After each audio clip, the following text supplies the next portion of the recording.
When silver drops 15% in a month and then rips higher in a single session, most people ask the same instinctive question. They ask whether it is time to buy the dip or run from a falling knife. That is the wrong question, and asking it is exactly why so many investors get chopped to pieces during coiling markets like this one. The smarter question is why a metal that just touched a 7-month low is suddenly finding buyers with this much force behind them.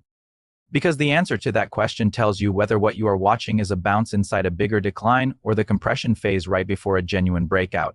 Stay with me through the mechanism, because by the end of this you will understand exactly what has to happen next for silver to either explode through resistance or fail completely. As of Friday morning, July 3rd, silver spot is trading at $63.18 an ounce according to live pricing data. That is a sharp recovery from Thursday's close near $62.86, which itself followed a $2.22 jump on Thursday from Wednesday's $60.97. Gold moved in tandem, trading at $4,181.59 an ounce, up over $51 on the day.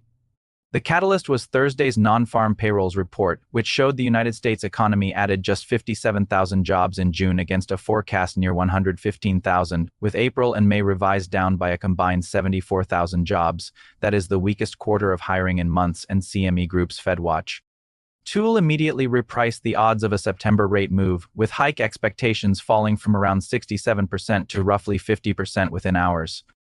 3 data points, 1 week, 1 metal reacting in real time, and this is precisely why present tense analysis matters more than a chart pattern alone.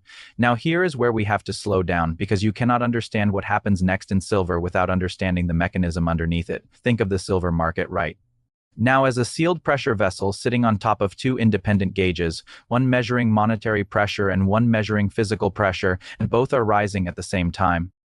The monetary gauge starts with the Federal Reserve, which has held its policy rate at 3.5 to 3.75% since December, a stance new Chair Kevin Warsh inherited when he took over the committee in June. Warsh told the Sintra conference this week that inflation expectations are moderating, and that statement alone matters because before we can talk about rate cuts, we first have to understand what a cut actually does to silver. A cut lowers the real yield on cash and short-duration bonds, and because silver produces no yield of its own, every basis point removed from competing assets makes holding metal comparatively more attractive, not because silver became more valuable, but because everything around it became less rewarding to hold instead.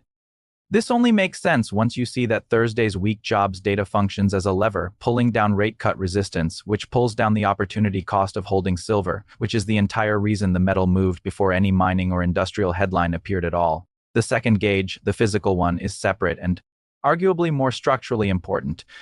Before we get to the consequence, we need to understand the cause, and the cause here is that COMEX vault mechanics and industrial offtake for solar and electronics have been steadily draining available deliverable ounces even while price consolidated lower over the past month. That is the definition of a pressure vessel under compression. Monetary pressure building from one direction, physical tightness building from the other, and price temporarily falling not because the pressure eased but because leveraged futures positioning got flushed out first.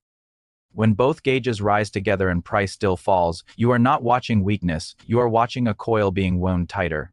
Here is what most mainstream coverage of this story is missing entirely. Nearly every retail narrative about silver right now focuses exclusively on New York and London pricing, but the Silver Institute's newsletter, published July 1st, flagged a structural shift most commentators have not caught up to. A BAX exchange launched a physically deliverable Singapore silver futures contract in May, requiring delivery of the same ultra-high purity silver demanded by solar and semiconductor manufacturers into vaults including Brink's Singapore. This matters because it was built specifically to close the pricing gap between Western paper futures markets and Asia's actual industrial demand base, which means for the first time there is a transparent price discovery mechanism sitting directly inside the region consuming the largest share of the physical metal. If that contract gains volume through the back half of this year, it becomes structurally harder for Western futures pricing to disconnect from real-world scarcity the way it periodically has in the past. That is a genuine reframe, not a headline. If this kind of mechanism-level analysis is the reason you keep coming back then reacting to headlines after the fact, subscribing is simply the logical next step because the next confirmation point in this exact setup is a matter of weeks away, not months. I read every comment on these videos, and the people who engage seriously with the mechanism tend to be the ones who catch the next move before it is obvious to everyone else. Now let's talk about you, because the mechanism only matters if you know which version of yourself is actually holding your position. There is an investor who owns silver because they can articulate a specific thesis tied to real rate direction and physical deficit data with a defined set of conditions under which they would admit the thesis is wrong and exit. And there is an investor who owns silver because they bought near the January high, watched it fall over 40%, and is now simply hoping price recovers because admitting the loss feels unbearable.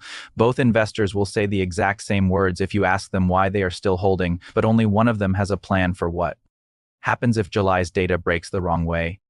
The market does not care which version of you shows up, but your outcome absolutely will depend on it. So take a moment and ask yourself honestly which one you actually are right now, not which one you would like to be. From here, three paths open up, and the data over the coming weeks will tell us which one the market chooses.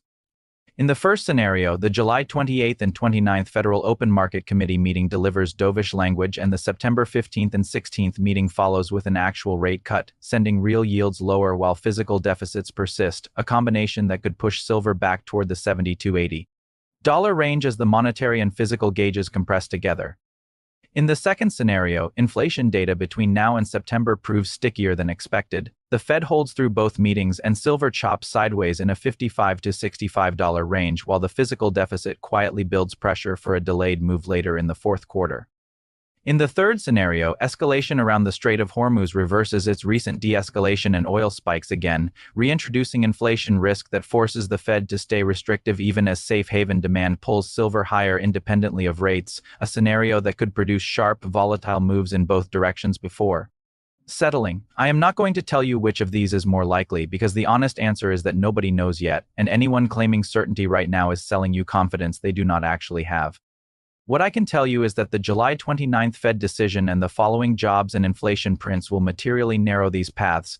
So this is a story that develops in real time, not one that resolves in a single video. So here is the question I actually want you to sit with, and it has nothing to do with a price target. If you already believe silver is structurally undersupplied and monetarily favored over the next several years, why do so many investors, including experienced ones, still abandon that thesis the moment price tests their patience rather than their logic? Is that a failure of analysis, or is it a failure of temperament, and which one are you actually equipped to fix? Leave your answer in the comments, because that conversation is one I read and engage with directly. This is for education and discussion only, not personal financial advice. I am sharing a way to think through the history, the market, and the ownership questions so you can make your own decisions with your own money and your own risk.